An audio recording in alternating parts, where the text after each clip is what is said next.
Recently, I was asked, what is the best way to frost a cake? So today, I want to share a few tips to help you out, along with recipes for a homemade chocolate cake and fudgy frosting. First, make sure that your cake is completely cooled before frosting it. So put it on a cooling rack after it comes out of the oven. Then place one layer on a platter. Tuck pieces of wax paper around the bottom. This allows us to frost all the way to the bottom of our cake without messing up our platter.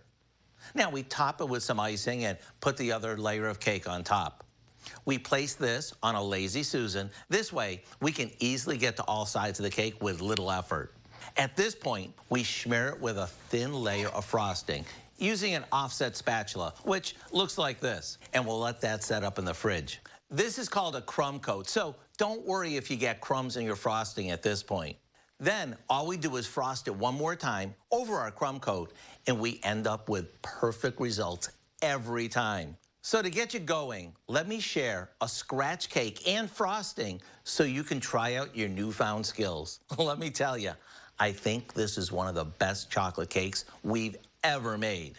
To get the recipe for our double chocolate layer cake, simply visit our website. I'm Howard with Kelly in the Mr. Food Test Kitchen, where today we found a picture-perfect way for you to say,